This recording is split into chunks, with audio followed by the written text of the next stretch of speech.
What they also do, of course, is decriminalize crime and reward you actually for being a criminal. So now let's head over to Chicago. Can I get the numbers on how many people were killed over the new year in Chicago? It's probably a good one.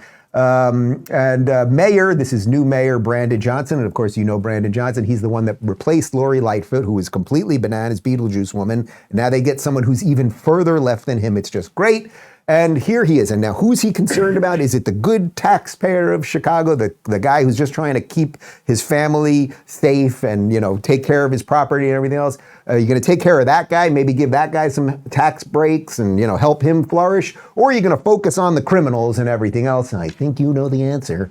In order for us to have a better, stronger, and safer Chicago, it really requires the full force of government. We have stood up an entire office dedicated to reentry. So individuals who are returning to our communities who have been incarcerated because of failed policies, we'll have a welcoming space for them. I've added a $500,000 for restoration and reparations to address, again, the cycle of violence, which looks like school closings, closing of mental health facilities, of which I've invested in now. And so in order for us to build a better, stronger, safer Chicago, it requires investments. And that's what this budget has done. Yes. Okay, reparations. He's also going to have a welcoming space for the people who have been incarcerated because of failed policies.